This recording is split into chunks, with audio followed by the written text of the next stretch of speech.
And Bonnie, do you have some interest in environmental literature? I teach a class, my writing seminar is called Encountering Nature. Ah. So I didn't know it was that. my excuse to get to read some things that I wanted to read, and it also, well, my talk shows it kind of raises some questions about language that I'm interested in, but that I have not had much success getting my students. Oh, really? Well, in a writing seminar, it's, Yeah. you know, we're more worried about their own papers than. But I'm also, some of the things from my other classes, just it's everywhere in American, right, so. You're not tenure track faculty by any chance, are you? No, I'm not, I'm a visitor. In fact, I'm leaving as well. All right, you Yeah. going on to another, a real position? A real job, Real yeah. job. Not that these aren't real work, but where are you going? Mississippi State. Hey, oh, really? Okay, good. Yeah. That's in Jackson? No, No, it's in Starkville. Starkville, okay. What are you gonna be working on, talking about today? Kind of tracing the roots of the environmental movement, just a little history, a little philosophy, a little literature, and then a little reference to local things, so. Sounds good. Perfect. Yeah. No slides, so. So, let's see, so we'll just go ahead and set this up, and did we decide? Your pictures are much better than mine, so I should go first. Tough act to follow, yeah. That's my executive decision, is that your fine. pictures are neat, That's fine. Okay. And your movement will probably be better than mine, so. well, not really. Well, you might want to think about interspersing, because Yeah. you're going to do a talk primarily, right? And I'm going to do a talk primarily. Yeah. You're both on PowerPoint, I mean, pictures, so you Yeah. might do, one other. Yeah, you know. that's a good not- idea. Yeah, I mean, I don't have a preference really, but just. Yeah.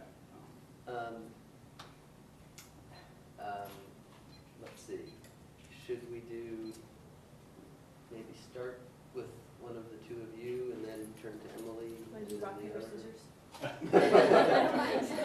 Whatever. Okay. Hello. Hello, do you all know Chris Burris? No, hi, Chris. I've met him before, I know the face, but, yeah, Okay. I'm not sure from where, IT maybe? You work in the library? Yes. You're in the library, okay. He's been to the sustainability. Oh, that's right, that's Yeah. what I've seen. Yeah, that's Okay. the only. Yeah, I'm Robert Brown, and I'm in the environmental program in biology. Okay. So, It's nice to see you. I'm Bonnie O'Neill, in English department. Nice to meet you. Nice to meet you.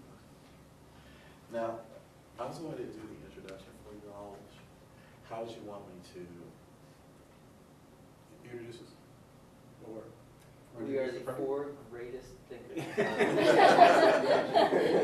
We are going to change the world.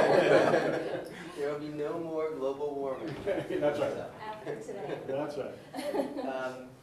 Seriously, you can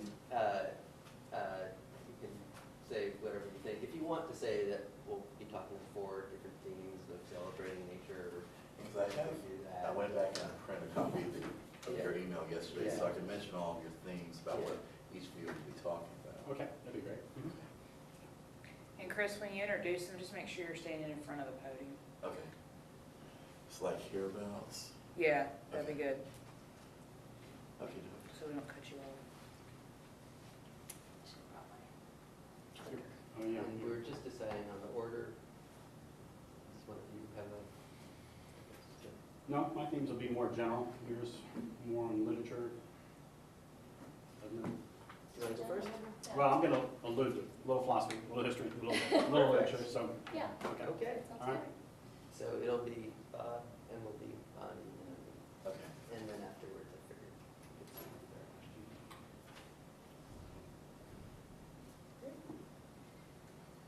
there. And are we going, where would you like us to speak? Yeah, Just fine. right in that general area. Just in this general Yeah, area? Okay. that's fine. And you're going to be next, Emily, so you can just leave yours, that way we don't have to set anything up. Okay, yeah. You know, just leave yours So, up there, so.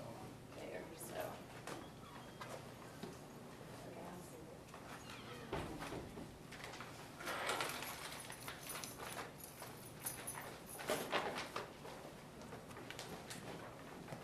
And Chris, even standing right there is a good place to introduce too, if you want to do that. Okay. It's up to you. Okay.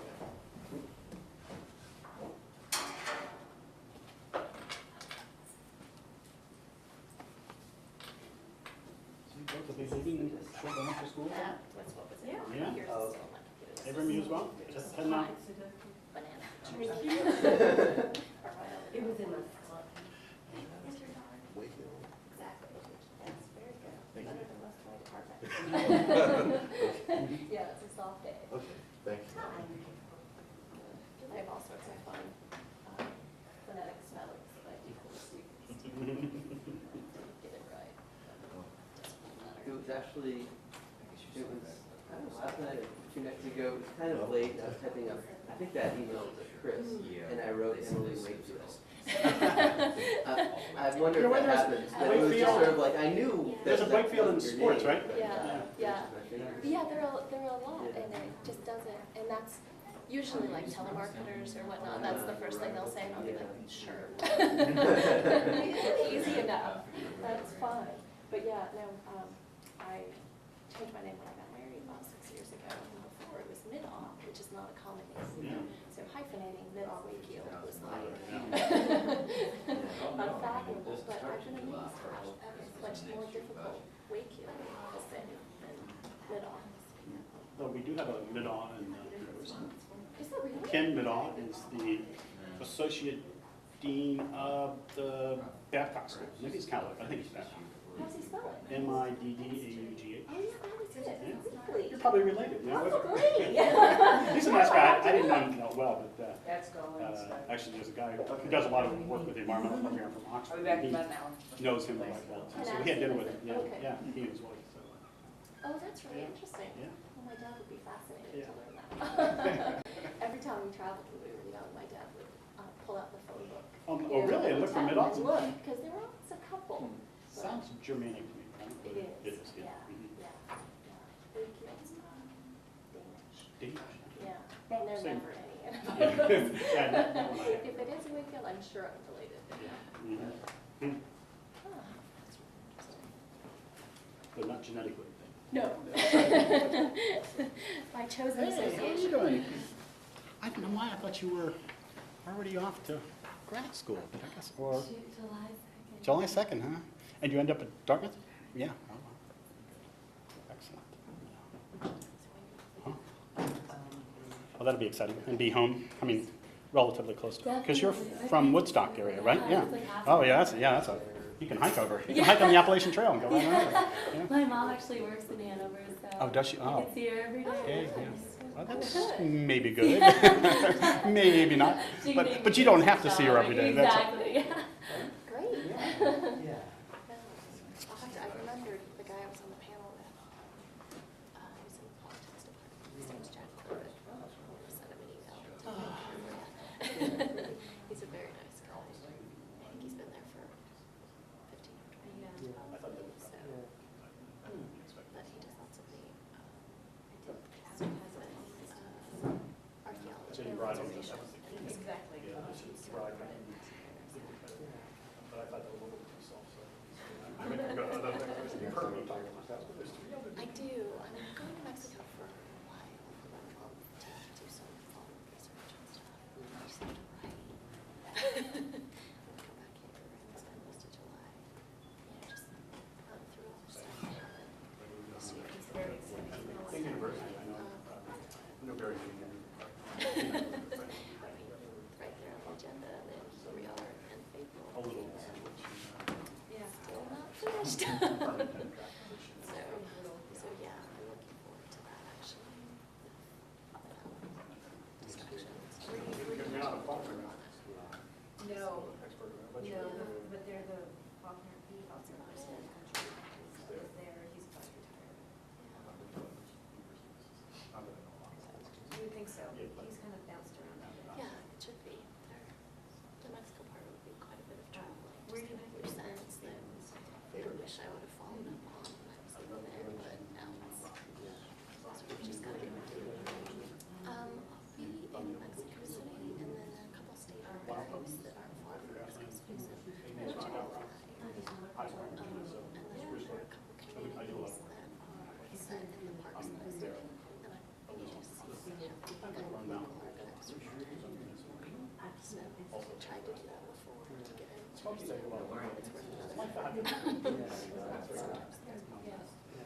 Yeah, yeah, it's, parts of it are, and parts of it are just sort of a hassle. But a lot of it is enjoyable, and I'm looking forward to going back. I didn't last year, because of the movie friends went up, so it's been a long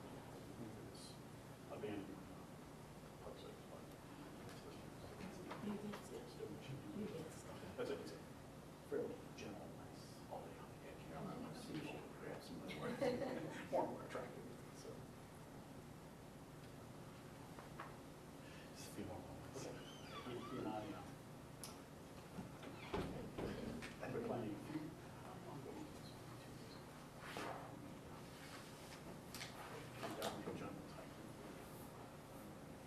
100 miles. Oh, very nice. Exactly, yeah. I could do another 4 hours. Get his Beer, pieces straight. It was very pleasant. Just in close one. I do. Oxford, Florida, things.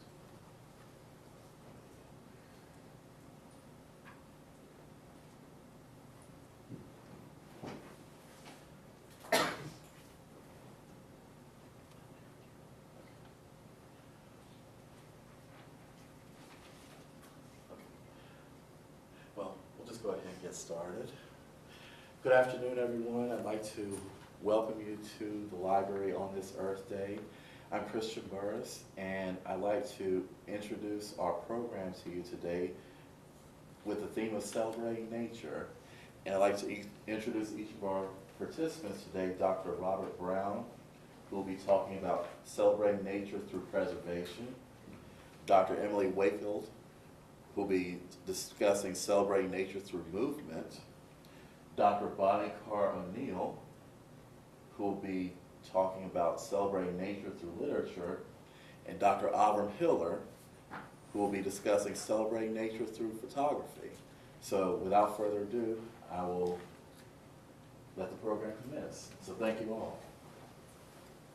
On behalf of all of us here, thanks, Chris. And I guess I'll start off here because I'm going to combine a little bit of themes from all of us, a little bit of history, a little bit of philosophy, maybe a little bit of literature, kind of commemorating this Earth Day, which I believe this is the 29th anniversary of Earth Day, started in 1970. And another milestone that I'll kind of allude to here, yesterday we had the 170th anniversary of John Muir. So I feel like those are kind of fitting milestones to kind of think about with regard to celebrating nature. So I'm going to reflect a little bit here on kind of some of the history of the environmental movement, maybe tie in a little bit of a local context as well. So if we think back to the mid-19th century, we had writers and philosophers like Ralph Waldo Emerson, Henry David Thoreau, and John Muir, of course, who advocated a more ecocentric rather than a more ethnocentric viewpoint. And that was, for its day, that was very radical, at least in my view. And there's some contrast among those three, in that Emerson, of course, was a philosopher, kind of ensconced in Concord. Henry David Thoreau was his near neighbor, did spend a couple years at Walden Pond, but that's really just a mile or two from his home, hardly the wilderness. John Muir, on the other hand, he really walked the walk, literally, because he did walk across America, but he also lived and spent a great deal of his life in the Sierra Nevadas, beginning what he termed a lifelong attendance at the University of the Wilderness. So he passionately preached for the preservation of wilderness areas, and I think was perhaps the first person to do so, certainly on a public forum, and for setting aside tracts that would, humans would have little or no impact. Yeah, come on in.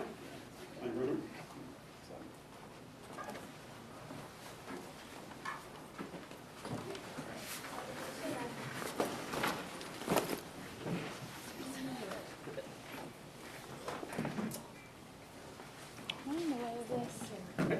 Great to see all of you here. Yeah, you probably shouldn't sit, yeah, you probably shouldn't sit there if you don't mind.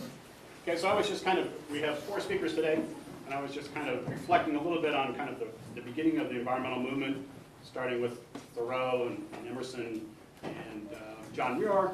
And Muir especially kind of lived in the wilderness, was the first really passionate advocate for setting aside large tracts of land that humans would have little or no impact in. On the other hand, there was a different movement, basically on the other coast, and basically in our backyard. George Washington Vanderbilt had a different approach, and he espoused this at Biltmore.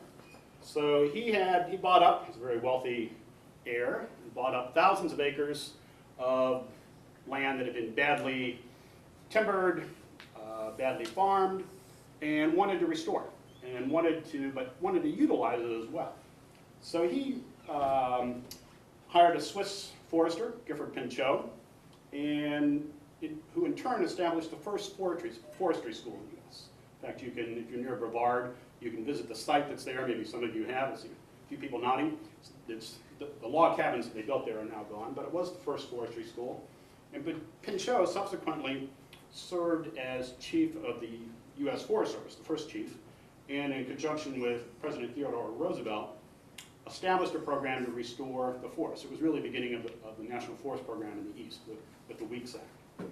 So he wanted to restore these forest and water resources which had been decimated by unsound logging practices, mining, bad agricultural practices. But Pinchot preached a conservation ethic. So rather than a preservation ethic like Muir, he thought that conservation was the best approach, which would basically the wise use of natural resources to meet human needs. And this view certainly had broader support than Muir's. This is following the robber baron era. People thought this was a good approach. They were less convinced that putting aside tracts of land where no one would ever go very much or wouldn't ever be able to be utilized, they weren't quite so keen on that. And Pinchot went ahead and he established the Forest Service, and with that the multiple use policy of the Forest Service. So when you enter most forest lands, it says lands of many uses, and that was basically Pinchot's terminology. But he definitely put human needs first, and meeting those needs, which was certainly different from Muir. A generation later, an officer in Pinchot's own Forest Service reestablished kind of the view of Muir in trying to establish what really were the first, what were called then primitive areas, but are now termed wilderness areas. So those were the first real wilderness areas in the U.S., and that was with Aldo Leopold. He was certainly a very eloquent spokesman, and he has a really well-known tract called Sam County Almanac, which has become a classic in the environmental literature as well. And he presented the concept of a land ethic, so where values of relationships among humans should be extended to encompass forest, wildlife, and even the land itself. And again, that was fairly radical for its day. That was in the 1940s, basically. So, 14 years after the publication by Aldo Leopold, the Sam County Almanac, Rachel Carson published Silent Spring. And she was railing against basically that humans could control nature by selectively poisoning components of it. I think another message that she really established as a scientist, what she said was, and she was a scientist, said, you know, science is really good, we can do a lot of things, but what we can't do is predict all possible ramifications of things that are going to happen. So no one could really foresee the DDT. It had lots of good benefits. It's a miracle kind of treatment of its day. Certainly did a lot for eliminating malaria. And they tested it fairly thoroughly by the construct of the day. But no one could really kind of foresee that it's going to interfere with calcium metabolism when you start forming birds, and only after it goes up through very high bioaccumulation levels. So she's saying we're not smart enough, even with all our knowledge, to be able to predict all of that. So she wrote that the control of nature is a phrase conceived in arrogance, born of the Neanderthal age of biology and philosophy, when it was supposed that nature exists for the convenience of man. And she really started, in my view, kind of the modern environmental movement that gave birth to the first Earth Day in 1970. And would say, though, that philosophy that I'm kind of tracking through is by no means universally espoused by people who do a lot of thinking about the environment. There's certainly another view, perhaps best espoused by Julian Simon, a late economist at the University of Maryland, who believes or believed that most environmentalists neglected to take human ingenuity into account when examining environmental problems. So that's another thing. We never know in the future how we're going to be able to solve problems. And we certainly have a very good history of being able to come up with population control, new energy sources, and we're looking to these sort of things today as well. So his view was that many environmentalists are alarmist, they're often self-serving, they're often very preachy, and that there is a long-term tendency for energy, food costs to continually go down when you look at them over long periods of time. So it's certainly an opposing view that we need to take into account, and his would say, stop whining. We've never lived better than we ever have in any time in our life. We have longer lifespans, we probably have cleaner air, better water than we had 20, 30, 40 years ago. So it's certainly an opposing view. Now what I'd like to do is bring the concept of maybe an environmental ethic to the local level, and maybe think about some insight and perhaps inspiration from a couple of sources. One is one that we often trot out here at Wake Forest with the two Latin words, pro humanitate, that are on the seal of Wake Forest. And of course this phrase can mean different things to different people, but at its core, it means kind of going beyond oneself and thinking of the greater good. Unselfishness, maybe the old-fashioned word, or maybe the more catchword from science would be altruism. And to me, this is one of the things, the most important thing maybe, that separates humans from other organisms, kind of, to me, kind of the essence of the human soul. And the second source that I'd like to invoke, kind of on a local level, is also two Latin words, unitas fratrum, which means the unity of the brethren.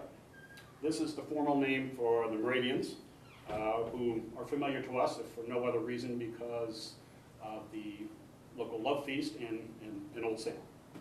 So the Moravians founded the Wachovia Tract, which includes this area, settling first at Bethabara and then at Salem.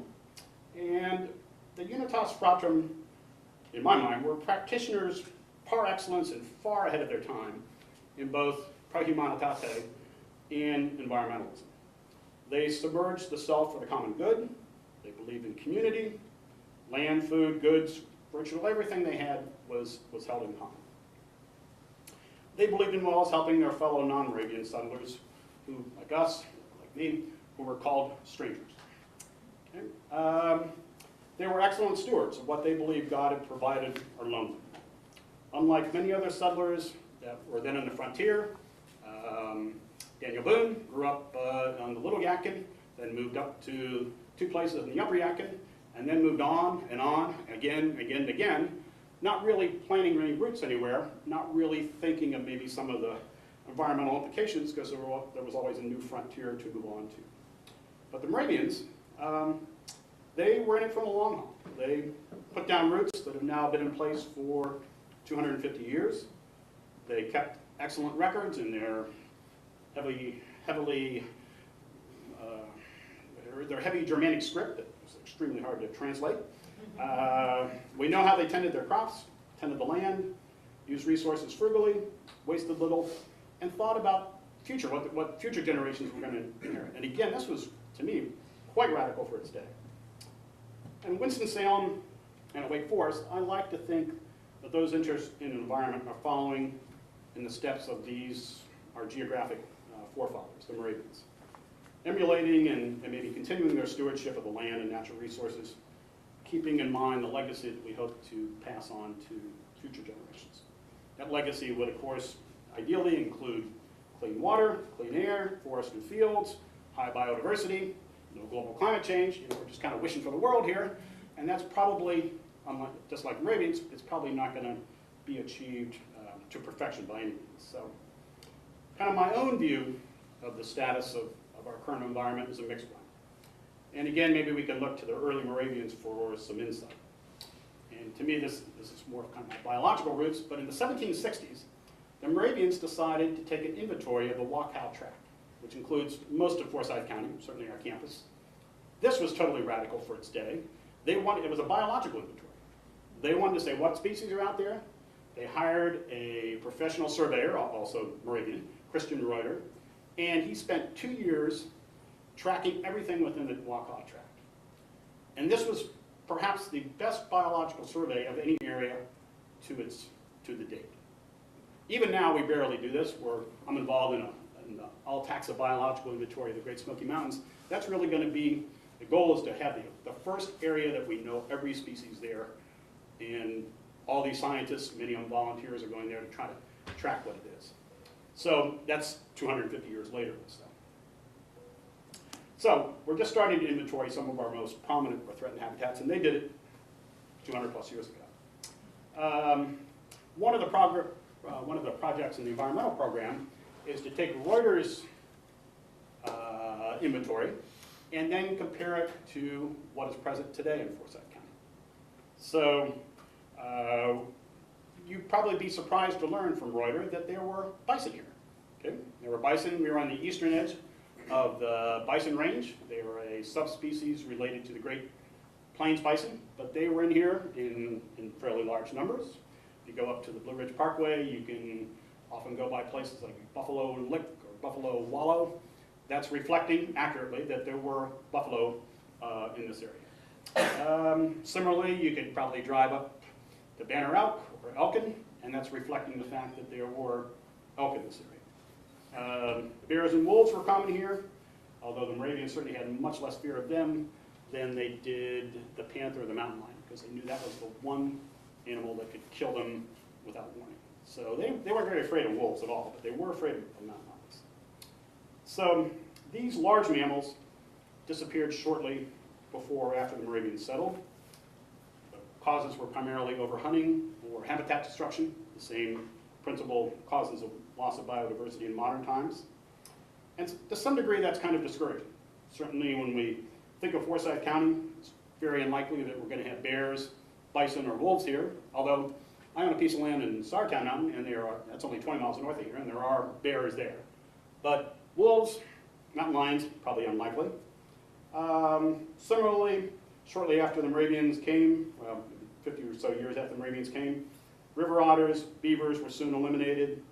Every bit of the land in Forsyth County was logged or agriculturalized, often with very poor farming practices, high erosion.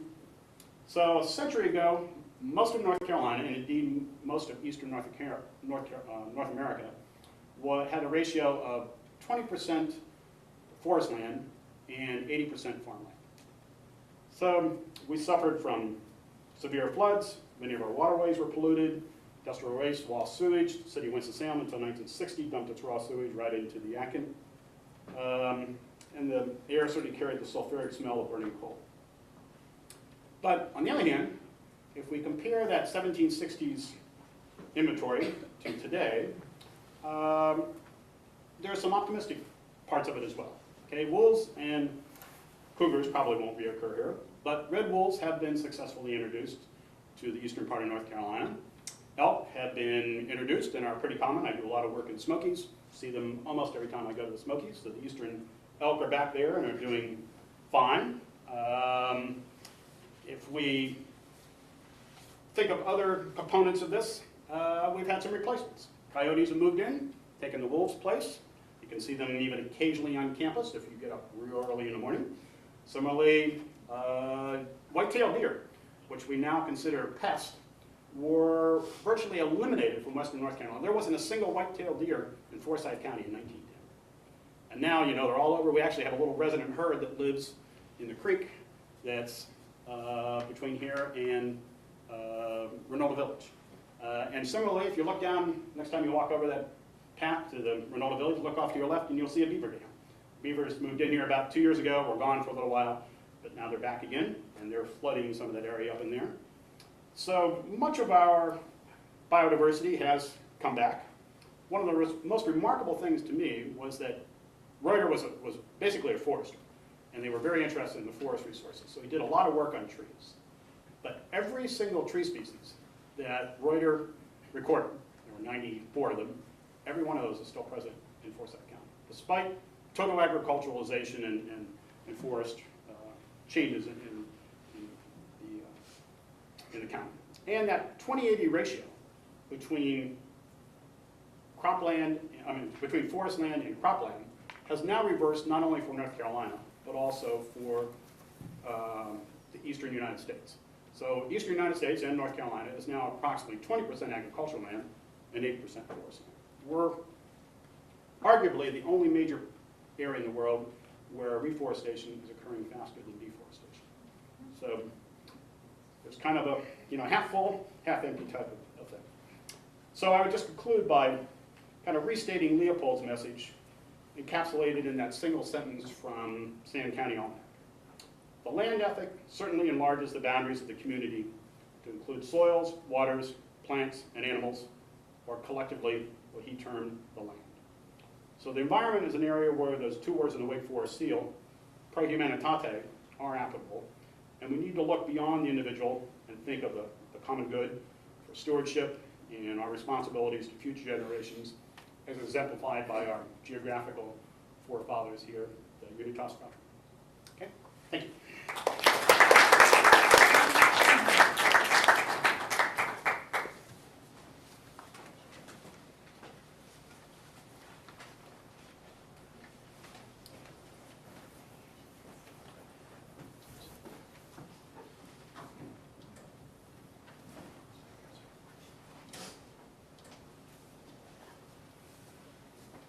Hi.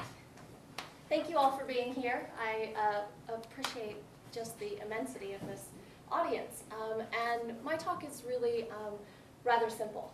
I'd like to take up one of the ideas that Dr. Brown just mentioned, and that was the idea that was a product of the late 19th century in the United States. And that's the idea of wilderness, or at least the idea that nature is something that is out there. Right? And civilization is something that's in here. And those are separate and distinct areas or boundaries. And this is an idea that the concept of wilderness has kind of reinforced, that nature's out there and that civilization is in here. And I'd like to suggest that actually there's a much deeper tapestry woven of those things together, that we have a lot of nature in here, right? In fact, we're animals, right? We're part of nature, and that's not something that could be separated from who we are and the beings that we are. And so what I'd like to suggest is that we celebrate nature and the natural beings that we are by going to some of these wilder spaces. And my premise is that the reason why we should move through natural spaces is that they make us feel insignificant. And they make humans feel minute and also, in a small way, just a component of the earth and not its main puppeteer, right? And so I think I'd like to suggest that we can celebrate the majesty of these places in non-destructive or mildly disturbing ways. And there's a long list of them, right?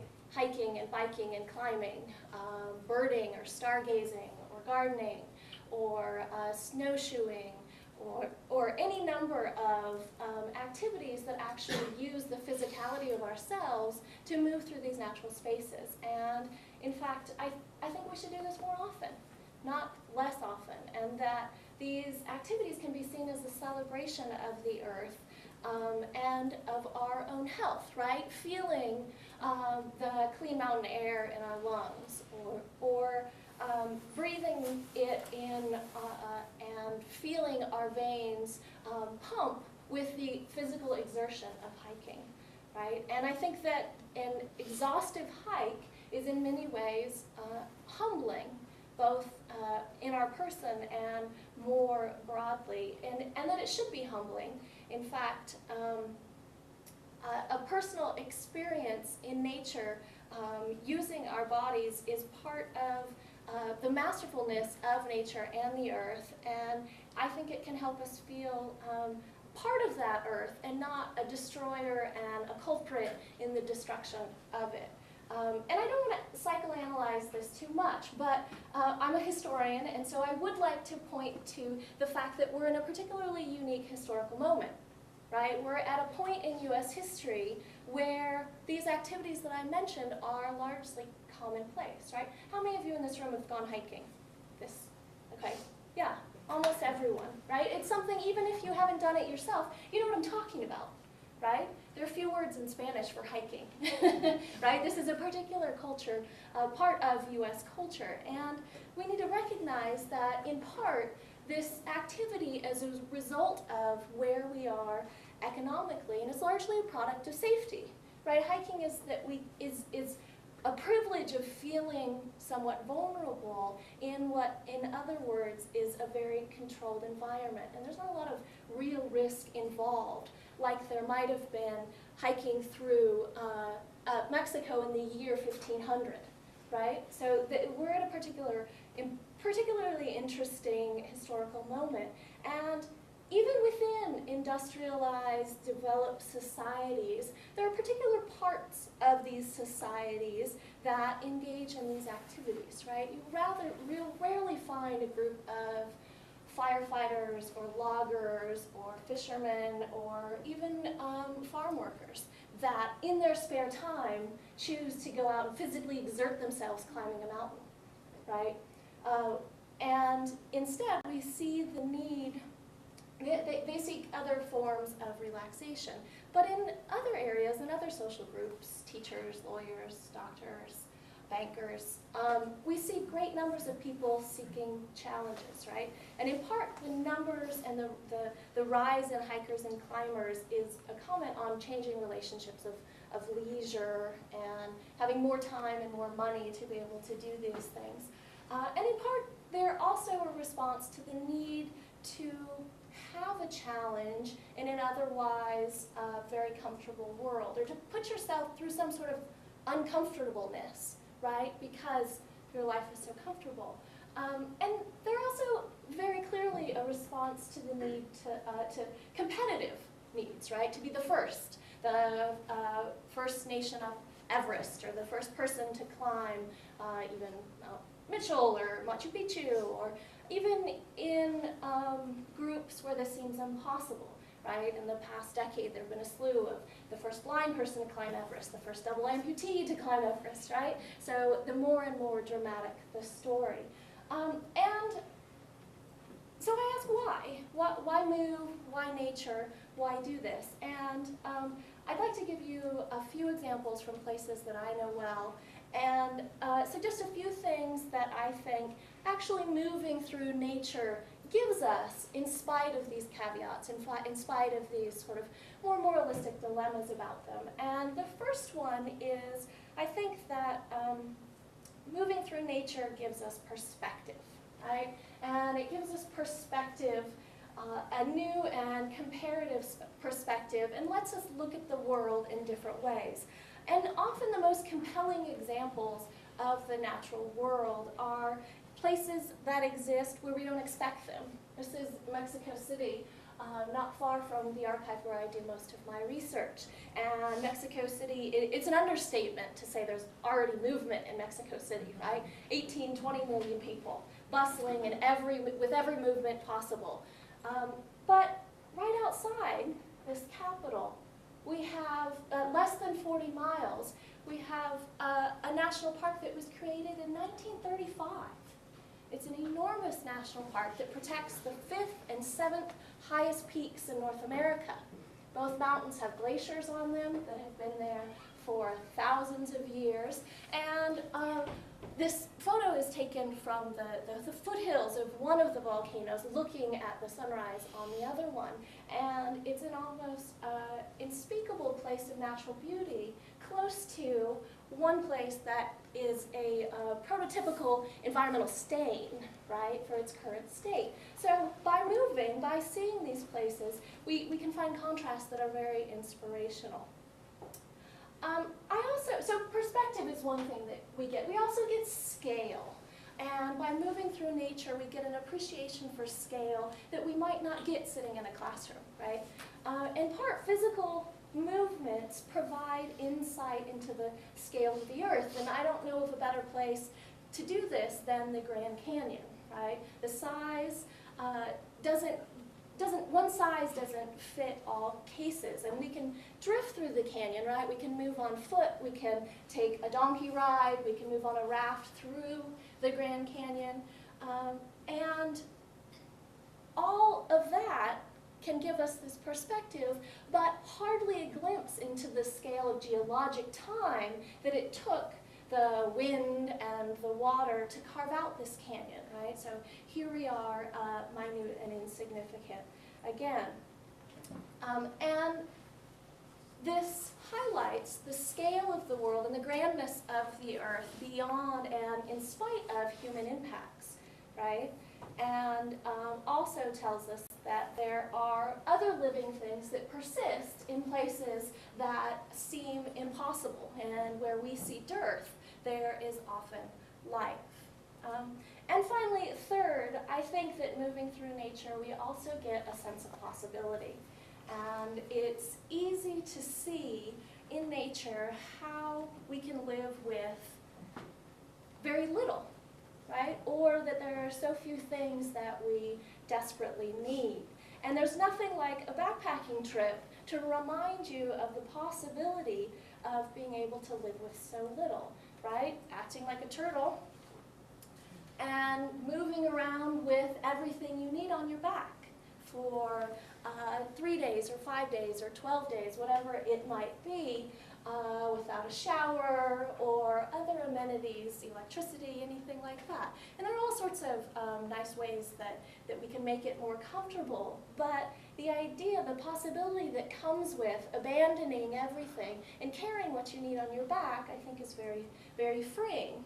And with persistence, you can get where you hope to go, whether it be in circles or up the sides of mountains. And you can leave behind the pressure of time and work with the rhythms of the sun and the moon and see the power beyond you, glaciers and mountains and steam and challenges of rivers and the like.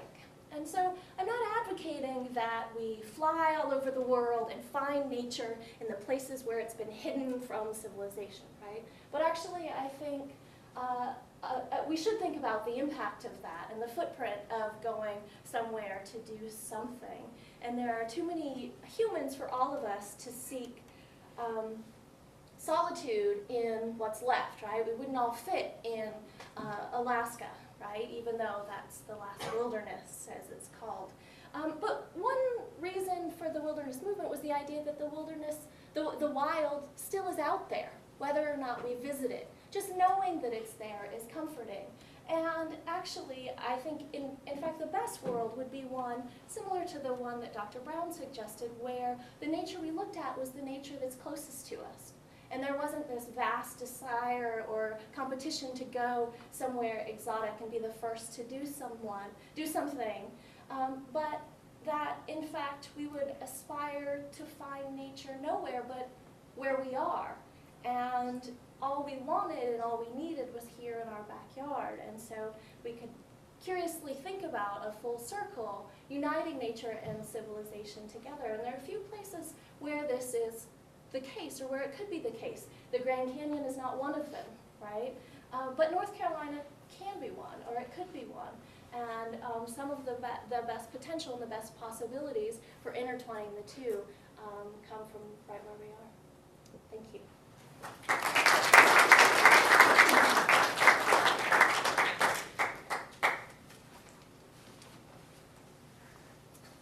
Thank you. I'm Bonnie O'Neill from the English department, and I'm here to celebrate nature through literature. With that in mind, I thought it was a good idea to have, some passages. And so mostly what this talk is going to be based on is some passages that I've selected pretty much from my teaching over the past 4 years, kind of my personal greatest hits, I think, favorites, sort of held together by a framework of some ideas that I would like to think about in reference to some of these nature texts. So just to start off, I teach a class, a writing seminar called Encountering Nature, and as part of that, we very recently we watched the film Grizzly Man. I don't know if any of you have seen that, Werner Herzog's movie, a documentary about Timothy Treadwell, who is an activist who spent 13 summers living among and filming grizzly bears in Alaska. You don't have to see the film to guess how this turns out for him. Yeah, the bears won. A few weeks, though, before he died, he wrote a letter to a friend from Alaska. He wrote a letter. I don't know how he sent it. This was not included in the article I read. But he wrote a letter to a friend and financial backer in which he described his experiences in the wild. This is what he says. "My transformation complete, a fully accepted wild animal, brother to these bears. I run free among them with absolute love and respect for all animals. I am kind and viciously tough." So many people would consider, based on his story, that Treadwell was a well-meaning but deeply misguided individual. Somebody whose idealized view of the world occluded the savagery and violence and desperation that so often characterize life in the wild.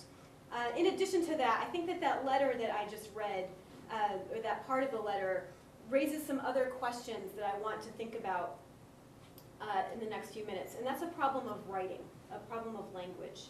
He's kind of a romantic figure, and in his romantic mode, Treadwell claims that he's reverted to a state of nature, but the very act of writing betrays him in that. His construction of a heroic wilderness identity is linked to the construction of language and documents like the letter that anchor him in the civilization that he claimed he was escaping. So the irony of that situation is not actually that uncommon. It's the central problem, I think, that a lot of writers who face when they address nature. At its most basic, language might be rooted in nature, and words might in fact correspond with the things that they name. But it's also the job of language to facilitate social engagements and social interactions in contexts that nature doesn't know. So we have another problem, a problem that I think we ought to be thinking about as we reflect on our own relationship with nature on Earth Day. As we try to find a way to address the problems that our current habits and lifestyles have created for the natural world, do we actually have a language to talk about that relationship with nature? We struggle to find a language that comprehends the relations between our modern lives and the nature that bears us up. So I'm going to highlight a few examples of writing that I think attempt to address that problem. I think that's one of the uses of literature, is to try to address that problem of language and nature. Some of them maybe are familiar, I hope so. But I hope that they all show a little bit of that struggle to represent the natural world that is, I think, ultimately somehow impervious to language, but also necessary to it, essential for the creation of a language that matters. Since you have to talk about Thoreau when you talk about language and nature, I'm going to start. There's a little quote in Walden that I always find myself coming back to. He says, "We are in danger of forgetting the language which all things and events speak without metaphor, which alone is copious and standard." By losing our connection with nature, he says, we are kind of losing our basis for language and for literature. And then in his journal, he dilates upon the distinction between the natural and written word. It's a little fragmented, the style, because it's his journal, but I think I'll try to read it in a way that you'll get the idea. He writes, "There is a memorable interval between the written and the spoken language, the language read and the language heard. The one is transient, a sound, a tongue, a dialect, and all men learn it of their mothers. It is loquacious, fragmentary, raw material. The other is a reserved, select, matured expression, a deliberate word addressed to the ear of nations and generations.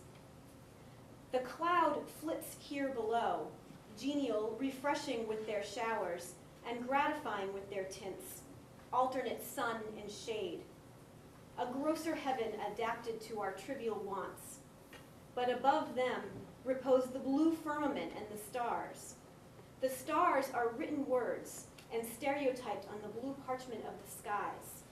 The fickle clouds that hide them from our view, which we on this side need, though heaven does not. These are our daily colloquies, our vaporous, garrulous breath. Even in his deepest conviction that the language of nature is without metaphor, we see Thoreau here reverting to metaphor, to the language of approximations. Could we but part the clouds, he suggests, we might uncover that celestial language of truth, which he says we on this side need. There's kind of an urgency to what he's saying, an insatiable desire for the honest expression and enlarged understanding that's promised by the heavens, but that lies just beyond our human reach. Language might be natural, but Thoreau's metaphors suggest that it is not always found in nature. Language can represent the feeling we get from nature and its intellectual and moral significance, but it cannot represent the natural world itself. I'm going to turn to Edward Abbey now, and he says at the beginning of Desert Solitaire, where he addresses this very problem, that he can't really get the desert into a book. He says, not, how does he put it? Not representation, but evocation has been the goal of the book. So language can only evoke or approximate the natural world. The original experience with nature that so many of us desire lies outside the power of language to comprehend. And further than this, nature's inhumanity is our constant intellectual challenge. So, and down the river, this is a famous essay in the center of that book, Desert Solitaire, Abbey reflects that problem of language. He's recreating a trip that he took with a friend down the Colorado River into Glen Canyon before it was flooded to make Lake Powell and to irrigate the desert and generate electricity. So deep into, he and his friend are going, they're gone for something like 7 or 9 days, and deep into their trip, the men's ties to the civilized world begin to crumble, and the broken language of their conversation reveals it. This is the conversation that he writes in the book. Newcomb, I explain, we've got to go back. But why, he says, why? Why do you grow that beard? Why not? Well, why? Well, why not? Well, goddammit, why? Well, goddammit, why not? Words fail. Reason fails, leaving instead only the emphatic profanity of instinct. For Abbey, only this renewed awareness of the inhumanity of our state of nature can preserve the humanity of our civilized selves. No, he writes, wilderness is not a luxury, but a necessity of the human spirit, and as vital to our lives as water and good bread. And so the tragedy of his trip with Newcomb is not their temporary loss of words, but the permanent loss of Glen Canyon, a site of primal truth. The primal power, the inhumanity of nature is difficult to accept, and on a day like Earth Day, it's maybe bad PR to draw attention to it. But I think this is where language can really come in handy, literary language, where the abstracting power of language can transform what is brutal into something beautiful. So I'm going to finish up now. I have a couple more longer passages that I want to read that I think really reflect on the intolerable difference between human comprehension and the natural world. First, this is the brutal truth of a Wyoming landscape, according to Annie Proulx. You stand there, braced. Cloud shadows race over the buff rock stacks as a projected film casting a queasy, mottled ground rash. The air hisses, and it is no local breeze, but the great harsh sweep of wind from the turning of the earth. The wild country, indigo jabs of mountain, grassy plain everlasting, tumbled stones like fallen cities, the flaring roll of sky, provokes a spiritual shudder. It is like a deep note that cannot be heard, but is felt. It is like a claw in the gut. Dangerous and indifferent ground. Against its fixed mass, the tragedies of people count for nothing, although the signs of misadventure are everywhere. No past slaughter nor cruelty, no accident nor murder that occurs on the little ranches or at the isolate crossroads with their bare populations of 3 or 17, or in the reckless trailer courts of mining towns, delays the flood of morning light. Fences, cattle, roads, refineries, mines, gravel pits, traffic lights, graffitied celebration of athletic victory on bridge overpass, crust of blood on the Walmart loading dock, the sun-faded wreaths of plastic flowers marking death on the highway are ephemeral. Other cultures have camped here a while and disappeared. Only sky and earth matter. Only the endlessly repeated flood of morning light.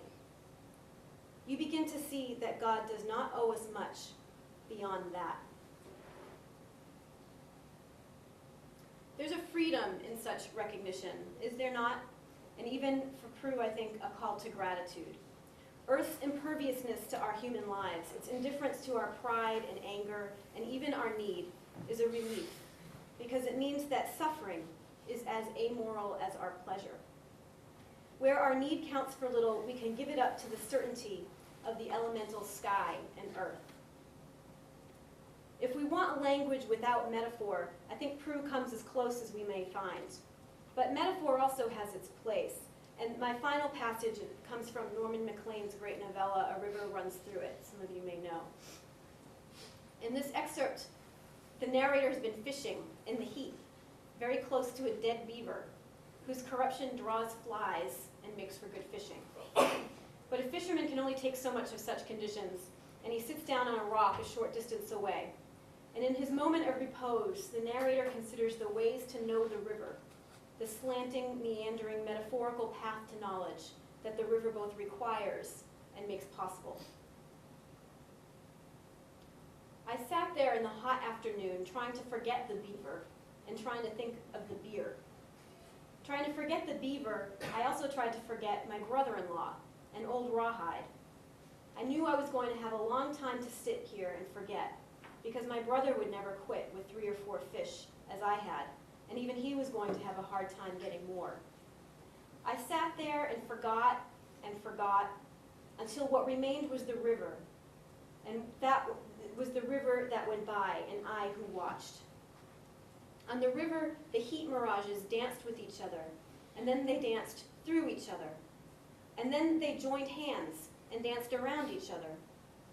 Eventually, the watcher joined the river, and there was only one of us. I believe it was the river. Even the anatomy of a river was laid bare. Not far downstream was a dry channel where the river had run once, and part of the way to come to know a thing is through its death. But years ago, I had known the river when it flowed through this now dry channel, so I could enliven its stony remains with the waters of memory. In death, it had its pattern, and we can only hope for as much. Its overall pattern was the favorite serpentine curve of the artist, sketched on the valley from my hill to the last hill I could see on the other side. But internally, it was made up of sharp angles. It ran seemingly straight for a while, turned abruptly, then ran smoothly again. Then met another obstacle, again was turned sharply, and again ran smoothly. Straight lines that couldn't be exactly straight, and angles that couldn't have been exactly right angles, became the artist's most beautiful curve, and swept from here across the valley to where it could no longer be seen. As the heat mirages on the river in front of me danced with and through each other, I could feel patterns from my own life joining with them. It was here, while waiting for my brother, that I started this story. Although, of course, at the time, I did not know that stories of life are often more like rivers than books. But I knew a story had begun, perhaps long ago, near the sound of water. And I sensed that ahead, I would meet something that would never erode. So there would be a sharp turn, deep circles, a deposit, and quietness. Thank you.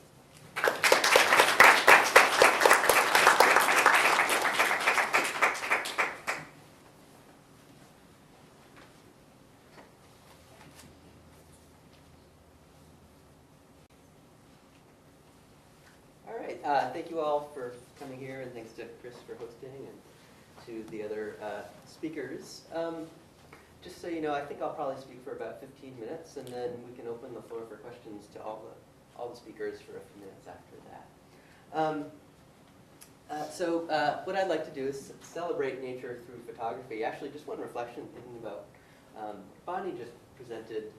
I think as an analytic philosopher, we strive in language towards clarity and conceptualization. And I find that for myself, not being as good a writer as some of the writers that Bonnie just read from, I was turned to the other direction to do photography, which just sort of gives up on the enterprise of trying to conceptualize nature in a way using language. So I think that's probably what motivates some of what I'll be talking about today. First, just to get you warmed up a little bit, I'll show you a few pictures.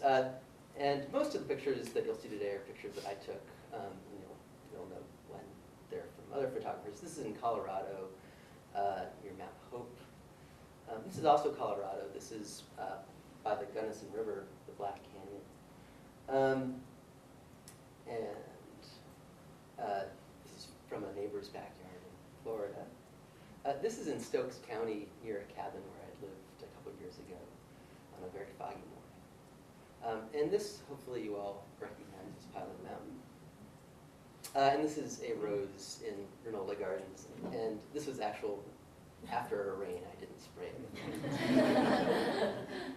it. So I have three main goals. The first is to give a philosophical argument. I can't help it being a philosopher, but to give an argument. And I'd like to contrast two conceptions of nature photography. One, nature photography as art versus nature photography as journalism.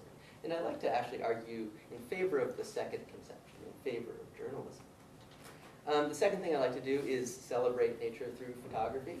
It is, of course, the Earth Day today, and so we can celebrate Earth Day by photography and in the other ways as well. It's not actually its birthday. That's actually how I phrased it to my then 5-year-old niece. What is Earth Day? And the last thing is to inspire you to do the same, to celebrate nature through photography. A few more pictures, actually, before I keep moving. This is an aspen grove near Aspen, of all places, Colorado. These are some rose petals on the ground in Granola Gardens.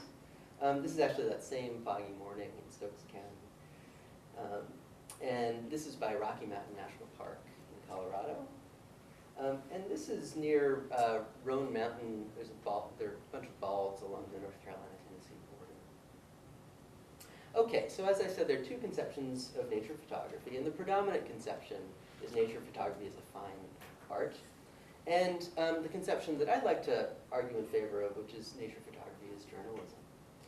So some quotes to give us a sense of these two different conceptions. So from Ansel Adams, photography is more than a medium for factual communication of ideas. It's a creative art. And second, dodging and burning. And these are methods that photographers use to manipulate a print of a photograph.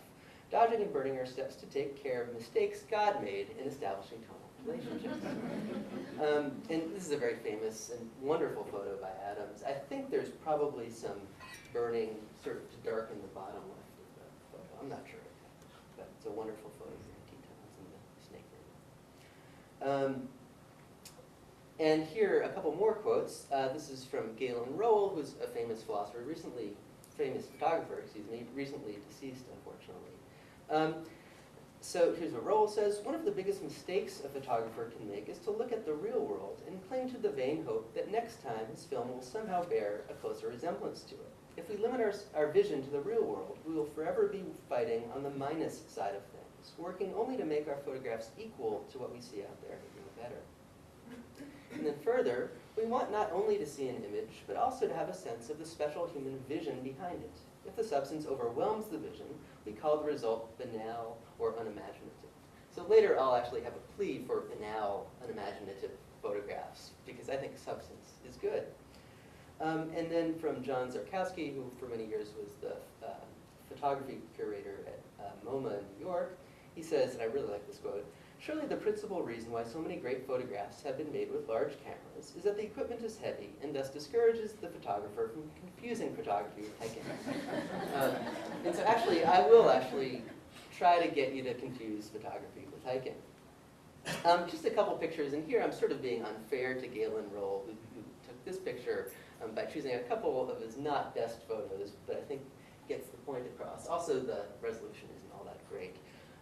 Here's one photo, and you can see what I see is sort of increased saturation of some of the colors. It seems like he's used some filters to manipulate the natural scene. And here's another example where there's sort of this strange-looking purplish sky.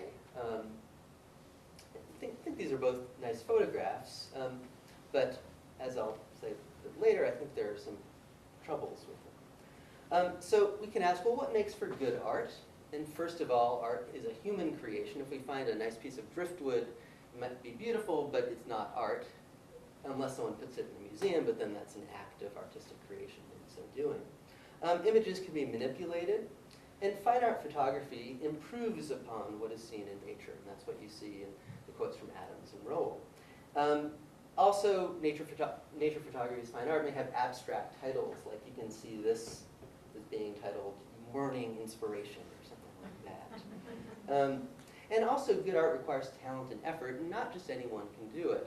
And I think this is an important issue, because sometimes you hear a complaint lodged against certain kinds of art, especially modern art, that says, oh, I could do that.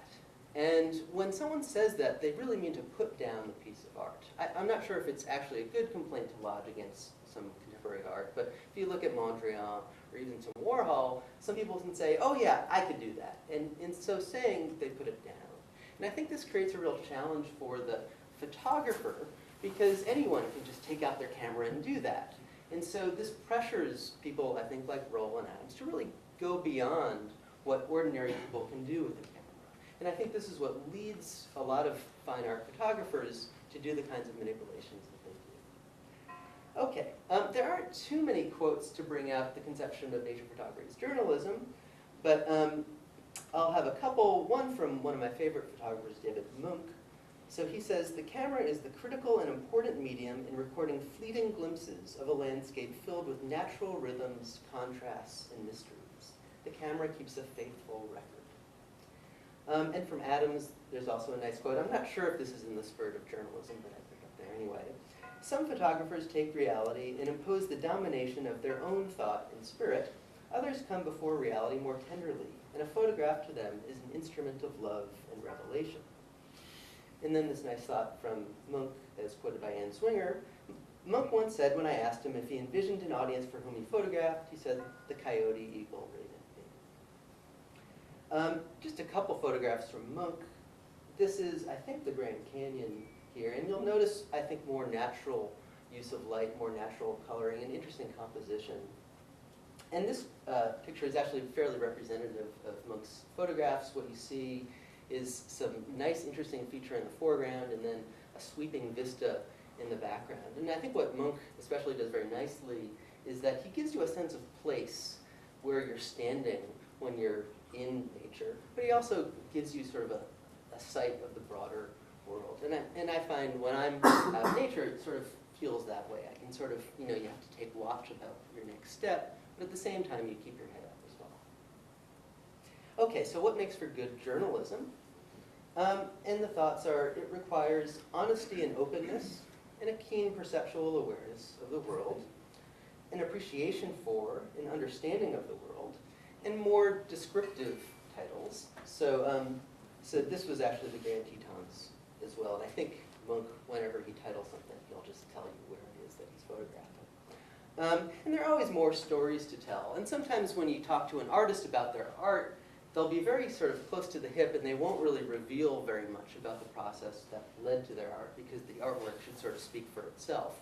But I find with journalism, you can ask, well, how did you take that? And I bet he'd say, well, I was hiking over here, and I saw this shot, and I turned the corner, and there it was. And so when it's journalism, there's always more to add to it from the journalist, as opposed to the artist, who often likes to restrict details. And so the question is, what's wrong with nature photography as fine art?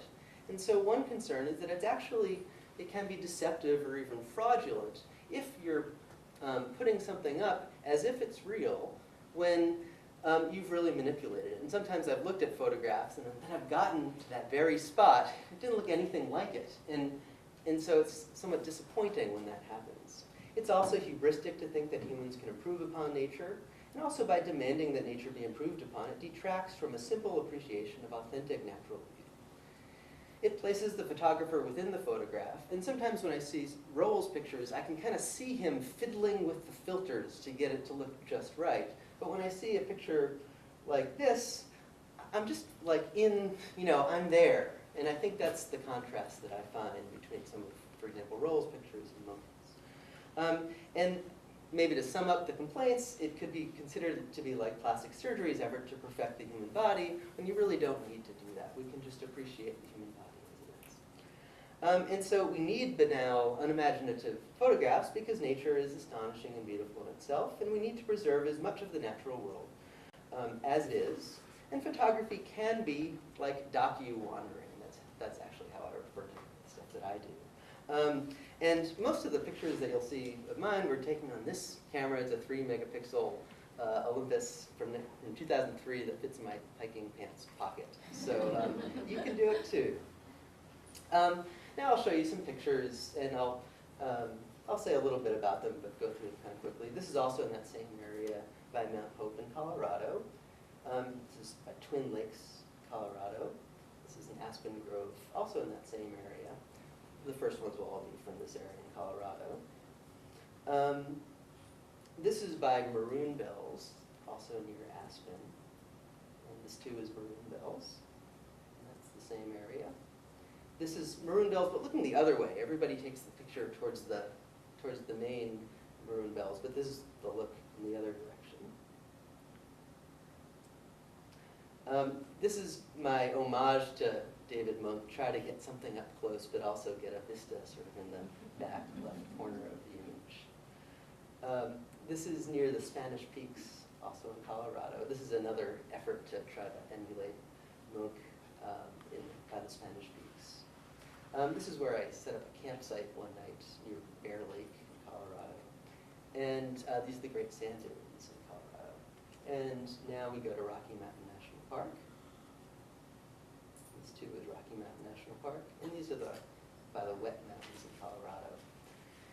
This is the Gunnison River and Black Canyon of the Gunnison.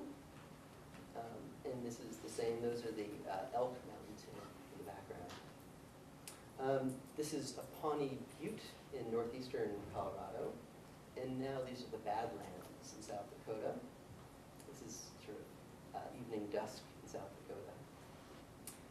These are the Arches, from Arches National Park. These are the LaSalle Mountains. And here's an obligatory picture of Delicate Arch, which is on the license plate of Utah. These are, this is a couple of elk, actually, in the marshes by the California coast. This is Joshua Tree in California. Some shells on the beach. Mount Tammany by the Delaware Water Gap. And now I'll have some pictures of North Carolina that you don't really need to go all that far to see these things. So these are some more bashful than average daffodils. Still not very bashful. This is actually in sort of a secret place in the mountains in western North Carolina, waterfall. It's from the same place. And this is, I think, taken in Coker Arboretum at UNC, as was this, a little spider there. Here's a snake hiding out by Morgan Creek in Chapel Hill. And this is the Yadkin River, about 15 miles from here. Stone Mountain, and first rhododendron of the season at Linville Gorge. This is the Smokies. This is actually one of my favorite pictures here. This is from the summit sort of concrete viewing area at Klingman's Dome. This is the view from Klingman's Dome. That's my title for the photograph. And sometimes you can take a nice photo even when the weather doesn't cooperate. These are ferns right by the summit of Mount LeConte. Some more ferns. This is Hanging Rock. And this is the view from Hanging Rock Visitor Center. and that's from the summit of Hanging Rock. And this is Salem Lake. And that's a different lake actually in Stokes County. Here's a trail actually in Chapel Hill. Some roses in Renolda Gardens. And Salem Lake as well. And this is in my backyard on sort of a snowy, foggy afternoon. And this was a dogwood tree taken not very far from here. And so that is all. And thank you very much for listening.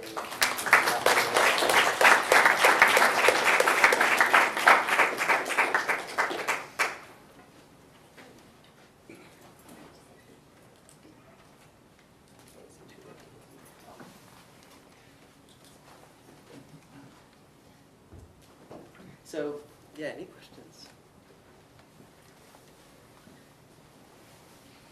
Thank you for your presentations. I enjoyed them.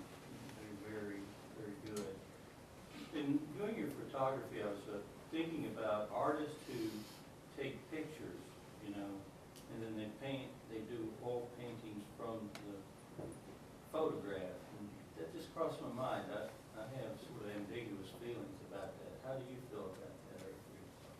Yeah, I do too. Maybe it's out of jealousy that I have no ability to do that kind of thing. I think one thing that you find in the history of art is that there is a big change at the start of the 20th century, that a lot of the best artists in the 20th century are not representational artists. And the reason is that photography kind of took over. So in the 19th century, you see lots of artists painting these gorgeous landscapes. But then after that, they sort of branched out in different directions, in part because of photography. In terms of artists taking pictures and then painting them, I think there's sometimes that's done better than other times. And sometimes people do like to sort of put their own stamp on an image. I don't see anything wrong with that, although my own preference is more for the pure image of the photograph.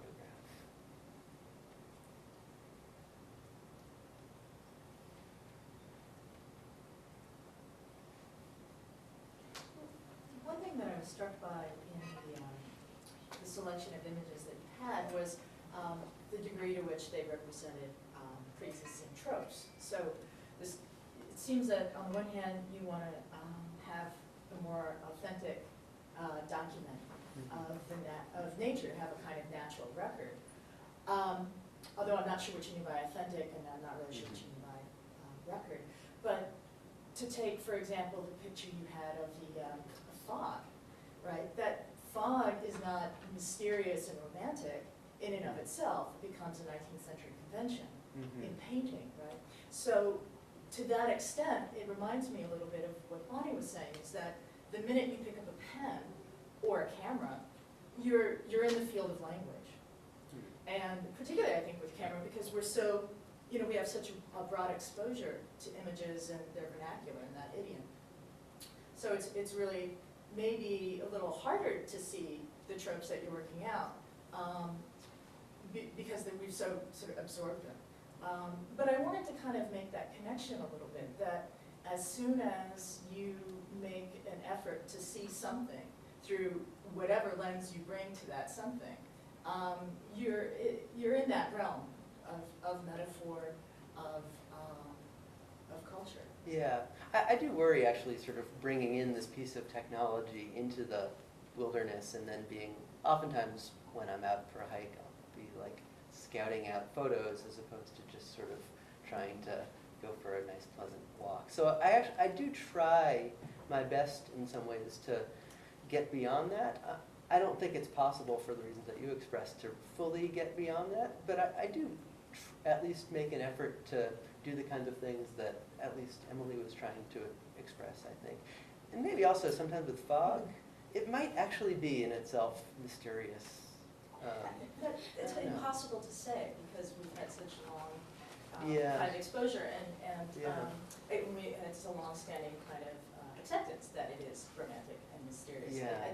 And I think also that then the question becomes, what animates or what motivates this belief that there's some authentic out there, and this goes back to Emily's point, as opposed to some, it's completely, the concept of authentic might be a better question to ask. Why is it meaningful to human beings or meaningful to Western culture to, to insist that there's something authentic, and that authentic resides authentically in nature.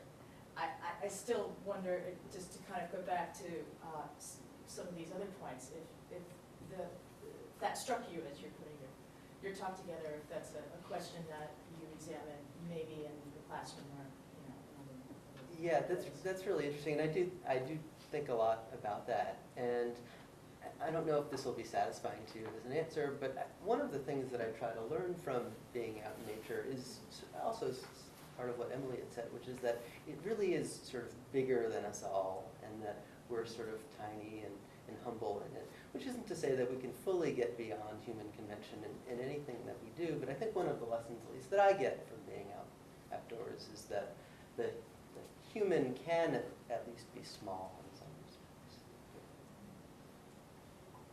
I agree with you that wilderness is certainly a human construct, and a number of authors, Cronin probably being most prominent among those, really kind of address that and what it means in many ways to the environmental issues as well. But very few of us have actually experienced wilderness, including Henry David Thoreau. Although he writes about it, Right. well, quite a bit, but 3 miles in from Yeah, Concord, that's not right. everyone.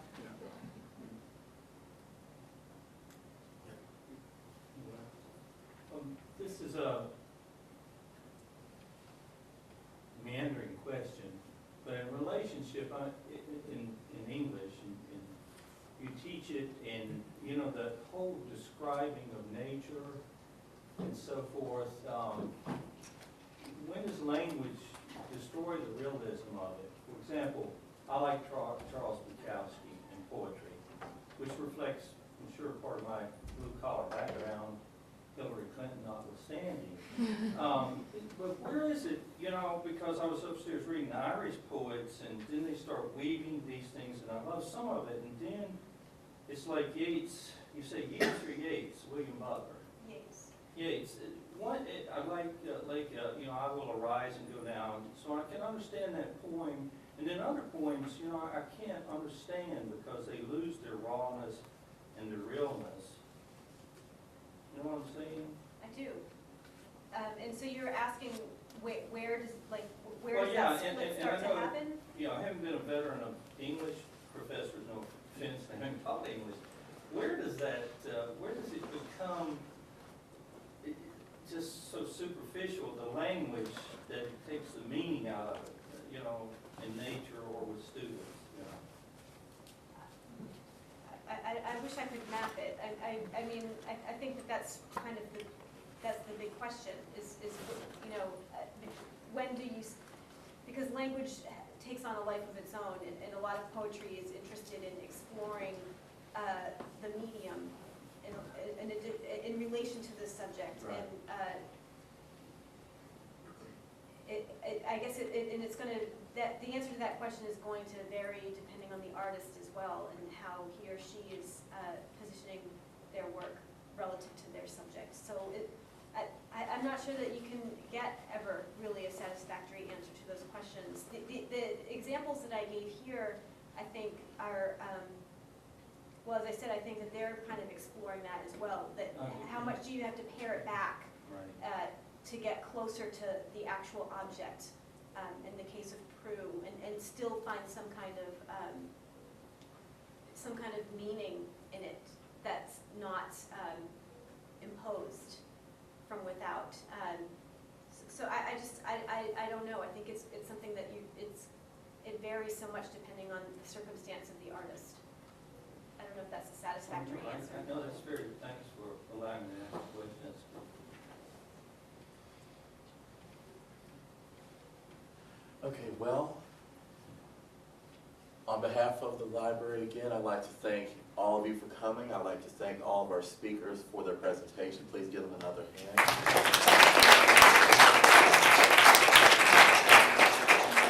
And please remember to celebrate Earth Day in your own way, and thank you all for coming.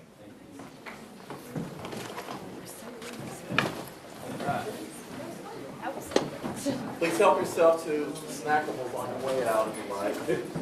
Dispose accordingly.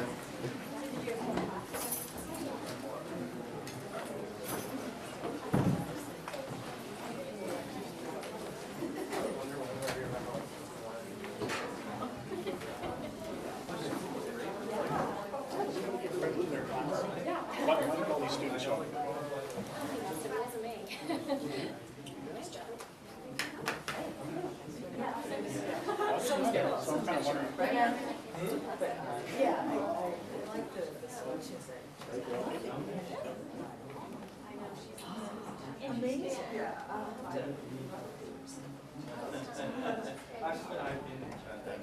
Oh, yeah, no, thanks for it. No, I. Good, much better turnout than I thought it was going to. Make a tradition. Still mystified. They were quite a parade. Yeah, they all came kind of at the same time. Yeah, but, well, that doesn't mean they're all sitting around in groups.